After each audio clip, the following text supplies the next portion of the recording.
მარჯანიშვილის თეატრის დიდ სცენაზე საქველმოქმედო აქცია კონცერტი მოეწყო. ღონისძიების მიზანი გალის რაიონის სკოლების დახმარება, ობიექტურ ტერიტორიაზე მცხოვრებ ახალგაზრდებს რთულ პირობებში უწევთ სწავლა, რადგან სკოლების მატერიალურ-ტექნიკური ბაზა არ არის გამართული.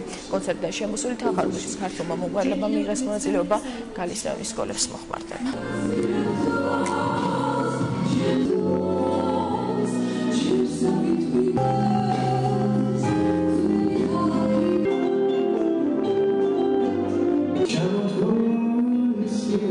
დღევანდელ ღონისძიებას ორგანიზებას უწევს სპორტისა და ახალგაზრდობის საქმეთა სამინისტროს ბავშვთა და ახალგაზრდობის განვითარების ფონდი, რომლის მიზანია გალის რაიონში მცხოვრები მოსწავლეების, ახალგაზრდების დახმარება, სადაც 31 ქართული სკოლა დღეს და 5000-მდე მოსწავლე სწავლობს. ძალიან საინტერესო ღონისძიება იქნება, ველოდებით მაყურებლებს და ადამიანებს, რომლებიც მხარს დაუჭერენ ამ აქციას და თითოეული მათგანი თავისი მოსვლით, თავისი ამ ღონისძიებაზე დასწრებით წვლილს შეიტანს გალელი ბავშვების მხარდაჭერის საქმეში.